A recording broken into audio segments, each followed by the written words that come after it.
C'est le podcast AWS en français. Une semaine sur deux, nous débriefons les dernières annonces d'AWS. Cette semaine, on parle d'IPv6, d'Amazon Linux, de CES, de DCV, de Cognito. J'ai essayé de vous mettre plus d'acronymes, mais j'y suis pas arrivé, c'est déjà pas mal. Restez branchés, nous parlons de tout ça. C'est le podcast AWS en français.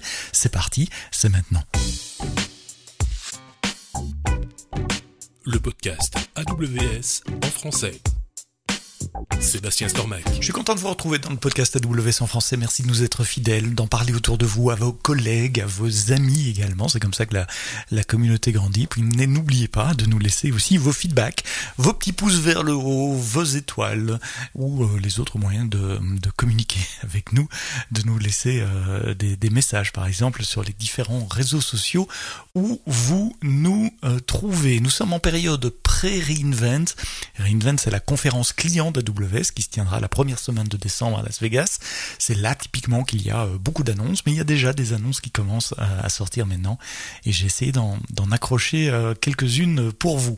Je commence avec Amazon Linux 2023, la distribution maison par défaut sur EC2 dans beaucoup de containers également, qui sort une nouvelle version, un nouvel update, une nouvelle release tous les trimestres globalement, et dans la release 2025 11-10, c'est-à-dire celle du début de cette semaine, de lundi, il y a le mountpoint, les drivers pour monter S3 qui sont inclus dans le repository. Il y a Node.js 24 qui est inclus dans le repository. Et puis surtout, il y a un nouveau langage de programmation, et c'est un projet sur lequel personnellement, j'en perds mes moyens. J'ai personnellement participé avec du code dans les compilateurs LLVM il y a plus de 2 ans déjà, et je suis donc content de le voir arriver. C'est la toolchain Swift, le langage de programmation open source, à l'origine fait par Apple, mais un langage general purpose qui convient très bien au développement côté serveur également, parce qu'il produit des binaires extrêmement petits et compacts, très performants, parce que la mémoire est managée, il n'y a pas de pause pour un garbage collector, parce que la concurrence, le multithreading est managé par le compilateur aussi, qui va essayer de détecter un maximum d'erreurs comme des race conditions au moment de la compilation et pas au moment de l'exécution. Toutes ces qualités font de Swift un très bon langage pour programmer sur le serveur, sur Lambda, dans vos containers ou sur EC2.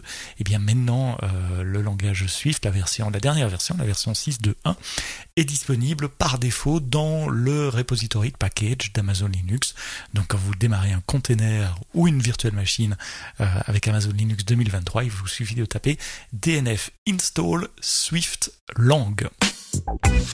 Et puis, puisque je parle de Swift qui gravite un peu dans l'écosystème Apple, je dois aussi vous parler de Amazon DCV. Amazon DCV, c'est ce protocole qui permet d'accéder à des desktops de façon distante. C'est ce qu'on utilise notamment dans Workspaces. Et bien maintenant, le serveur DCV est disponible sur Amazon EC2 Mac.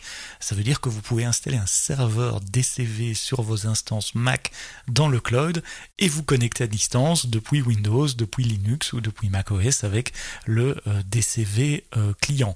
Alors vous allez me dire, il y avait déjà le support d'RDP par défaut sur macOS, et vous avez tout à fait raison, mais je pense que DCV est mieux parce que vous pouvez monter jusqu'à une résolution de 4K, parce que vous pouvez avoir plusieurs moniteurs, parce que vous pouvez avoir jusqu'à 60 frames par seconde, parce que vous avez de la redirection USB, etc. Donc tout ce que vous avez besoin, tout ce dont vous avez besoin pour être productif en tant que développeur sur un Mac à distance, ou si vous devez donner accès à des environnements de développement macOS à des collaborateurs qui sont à distance. C'est gratuit en plus. Amazon DCV est payant si vous l'installez en dehors de C2, mais si vous l'installez sur C2, c'est entièrement gratuit. Allez-y, je vous mets les liens dans les notes du podcast, vous pouvez essayer aujourd'hui.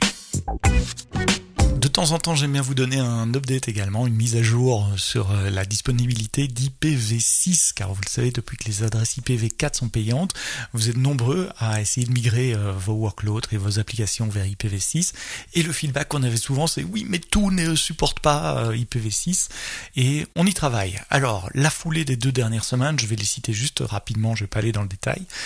Le premier que j'ai détecté, c'est à partir du 5 novembre, donc je crois que c'était déjà sorti lors du dernier podcast Quoi de neuf d'il y a 2 semaines, mais je l'avais loupé.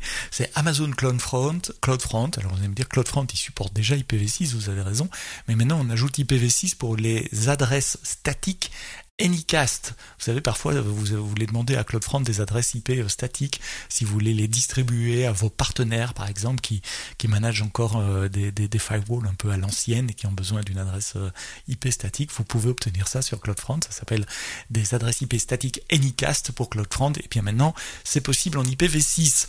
Amazon S3 se met à IPv6 également pour les gateways et les interfaces VPC endpoint. Là, de nouveau, les endpoints publics de S3 sont sur IPv6 depuis longtemps, mais maintenant c'est avec les gateways et les interfaces VPC endpoint. Même chose pour S3 Express OneZone qui supporte IPv6.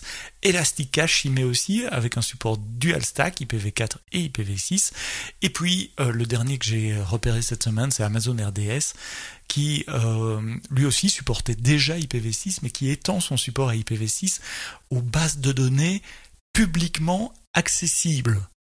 Alors là, ça me fait réfléchir aussi, si vous avez des bases de données publiquement accessibles, c'est probablement une très mauvaise idée, il y a probablement un autre moyen de faire ça.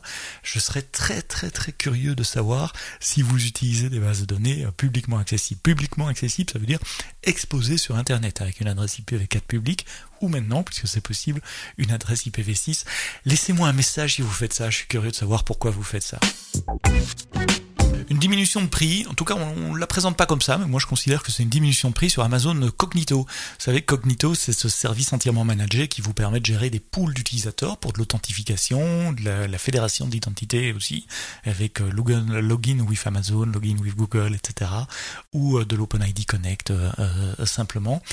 Cognito permet aussi de faire du machine-to-machine authentication. Donc si vous avez un web client qui doit appeler un web server par exemple, le web client, il peut appeler Cognito avec un client ID, un client secret et demander un token JWT à Cognito que votre client pourra ensuite passer au serveur et le serveur pourra vérifier la validité de ce token et des claims qui sont dedans. Eh bien dans ce scénario machine to machine sur Cognito, il y avait deux dimensions de prix. La première, c'était un prix par client, et puis la deuxième dimension, c'était un prix par token émis par Cognito. Eh bien, le service Cognito laisse tomber la première dimension. Donc, il n'y a plus de prix fixe par mois, par client. Maintenant, c'est uniquement un prix au nombre de tokens, et donc ça vous permet d'adopter finalement Amazon Cognito Machine to Machine Authentication beaucoup plus facilement, sans devoir délier de trop les cordons de la bourse, et puis surtout avec un prix qui va grandir en fonction de votre usage également. Si vous ne l'utilisez quasiment pas, ça vous coûtera quasiment rien non plus.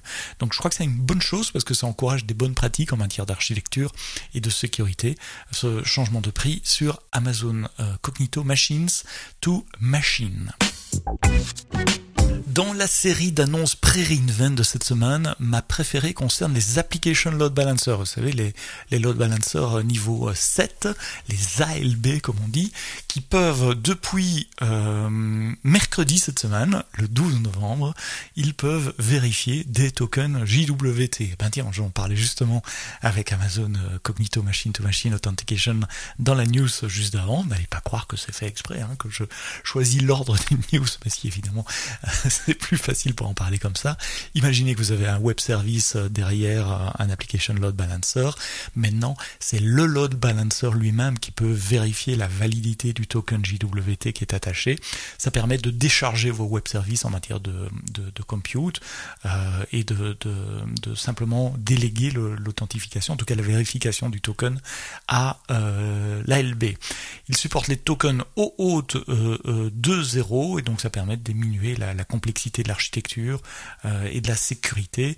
C'est particulièrement intéressant si vous faites des microservices par exemple, si vous avez fait des API ou si vous avez de l'intégration de services d'entreprise avec de la communication sécurisée de service à service. Donc ça supporte évidemment n'importe quel token conforme au OAuth, pas uniquement les tokens Cognito dont on parlait avant. Ça supporte les Client Credential Flows également. Voilà, je vous laisse le lien comme d'habitude.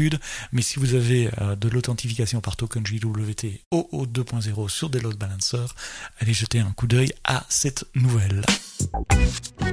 Si vous déployez des containers dans le cloud, il y a une bonne probabilité que vous le fassiez avec Amazon ECS, et ECS supporte différents modes de déploiement et il en supporte 2 de plus, quelque chose à savoir d'ailleurs si vous allez préparer ou si vous planifiez de passer une certification DevOps en 2026, enfin le temps de mettre les examens à jour, mais c'est typiquement le genre de questions qu'on retrouve dans les certifications DevOps. Alors c'est quoi cette annonce? C'est 2 nouveaux modes de déploiement de vos applications, le mode linéaire et le mode Canary. Ce sont 2 stratégies de déploiement qui vous donnent un peu plus de contrôle et de flexibilité sur comment les changements, les nouvelles versions de votre application vont être déployées sur vos clusters. Alors ça vient en plus de la stratégie de déploiement Blue-Green. Donc Blue-Green, ça existait déjà. Ça consiste à déployer un nouveau stack, disons bleu, à côté de votre stack en prod green, et de shifter le trafic de l'un vers l'autre avec une possibilité de revenir en arrière si jamais le nouveau stack ne fonctionne pas. En linéaire, vous pouvez graduellement transférer le trafic entre la version courante et la nouvelle version avec un pourcentage du trafic par chaque incrément.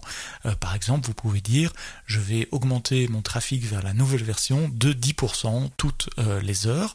Vous pouvez contrôler comment ce trafic fonctionne et mettre des alertes par exemple sur la nouvelle infrastructure pour prévoir un rollback, donc réenvoyer le trafic sur l'ancienne version si jamais ça se passe mal. Vous pouvez également spécifier un big time, c'est-à-dire un temps d'attente entre chaque transition de trafic. J'envoie 10% de mon trafic et puis j'attends 1 heure avant d'envoyer les 10% suivants, etc. L'autre mode de déploiement s'appelle les déploiements Canary, où là, vous envoyez un pourcentage de votre trafic sur une nouvelle version, appelée le Canary dans ce cas-là. Vous regardez si le Canary survit. Si le Canary survit, et ben vous envoyez d'un coup tout le reste de votre trafic. Donc typiquement, dans un déploiement Canary, vous allez configurer le système pour envoyer un pourcentage du trafic, disons 10% sur le Canary, observer les métriques et le comportement sur ce Canary, et puis si tout va bien, balancer les 90% qui restent du trafic. Évidemment, il y a des Deployment Lifecycle Hooks, donc vous pouvez avoir des étapes de validation custom et des alarmes avec CloudWatch Alarm pour automatiquement détecter des erreurs et générer des rollbacks. C'est disponible dans toutes les régions où ECS est disponible.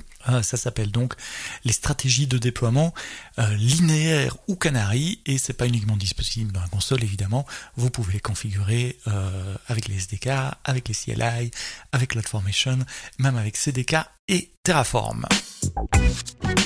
On parle toujours un peu d'IA générative, d'MCP, d'agents également. Il y a un nouveau service, c'est pas vraiment un service, c'est une librairie qui est disponible sur GitHub, qui s'appelle le MCP Proxy pour AWS. Au fait, quand vous déployez des MCP tools, des MCP serveurs sur AWS, vous pouvez, c'est pas obligatoire, mais vous pouvez décider d'implémenter une authentification par IAM, comme les API AWS, c'est-à-dire qu'il faut une signature avec une access key, secret key pour pouvoir accéder à votre MCP tool. Évidemment, les authentifications IAM, ça fait pas partie du protocole MCP, ça veut dire que vous pouvez pas accéder à ces services depuis des outils standards comme QDeveloper ou comme Cursor ou comme Kiro évidemment, ou depuis des frameworks comme Strands ou comme LangChain.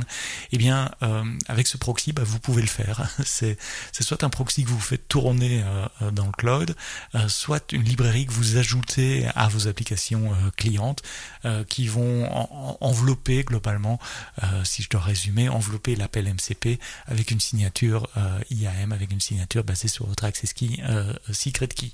C'est un projet open source, c'est écrit en Python, je vous mets le lien évidemment vers le repository de code. Et puis tant qu'on est à parler d'agents, vous savez que le moyen le plus facile de déployer des agents dans le cloud, c'est de les mettre sur Amazon Bedrock Agent Core, et plus spécifiquement le runtime d'Agent Core. Le runtime, c'est un environnement sandbox idéal pour faire tourner vos agents. C'est un peu, si je dois faire une analogie un peu brutale, c'est un peu le lambda de vos agents.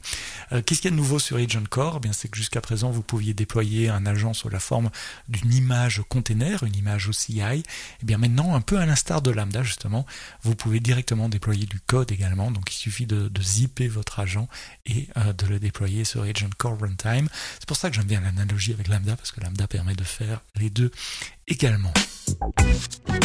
Et puis la dernière news, elle a fait pas mal de bruit cette semaine sur les réseaux sociaux. J'ai vu plusieurs d'entre vous qui en parlaient. C'est une nouvelle page web. Ne la cherchez pas dans la console, elle n'est pas dans la console. Elle est dans le Builder Center. Et je vous mets le lien à la fois vers le blog post et à la fois vers cette page-là. Ça s'appelle en anglais AWS Capabilities by Region. Donc si vous vous demandez, tiens, est-ce que tel service ou telle fonctionnalité de tel service ou tel type d'instance EC2 est-il disponible dans cette région ? Eh bien, cette page vous permet de répondre à cette question.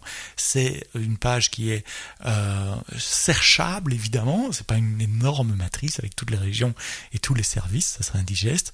Vous filtrez les régions que vous voulez comparer, les services ou les fonctionnalités que vous voulez comparer, et ça vous affiche une matrice en vous disant oui, c'est disponible ou non, c'est pas disponible. Et mieux que ça, ça vous donne une indication de quand ça sera disponible. Si c'est en cours, si on connaît la date, par exemple S3 Metadata sur la région de Séoul, en Corée du Sud, excusez-moi pour le lapsus, en Corée du Sud, donc S3 Metadata sera disponible au premier trimestre 2026. Et ça, c'est un grand changement, parce que ça fait plus de 12 ans que je suis chez AWS, et d'habitude, on ne communique pas sur le planning de déploiement de fonctionnalités ou d'instances EC2 dans des régions. Donc là, si c'est connu, c'est affiché. Évidemment, parfois il est juste marqué en cours de planification. Parfois il est aussi marqué pas prévu. Donc il n'y a pas de possibilité. Par exemple, je pense à S3 Metadata sur la région Taipei. Il est marqué Not Expanding.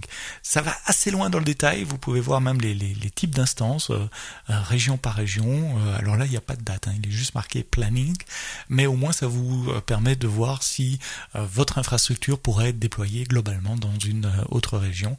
Donc c'est une nouvelle page, elle n'est pas dans la console, ne la cherchez pas, elle est mise à jour dynamiquement évidemment tous les jours en fonction des changements sur l'infrastructure globale d'AWS, et ça s'appelle AWS Capabilities by Region, et c'est sur le Builder Center.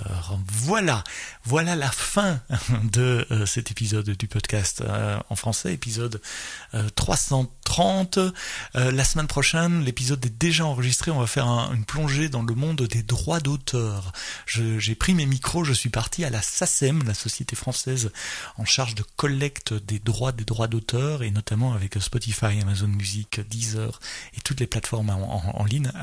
C'est une discussion passionnante, un pipeline à 500 millions d'euros, c'est le titre de l'épisode, vous le découvrez vendredi matin, c'est vendredi prochain, on sera le 21 novembre, ça sera dans toutes les bonnes applications de podcast, mais d'ici là, quoi que vous codiez, codez-le bien.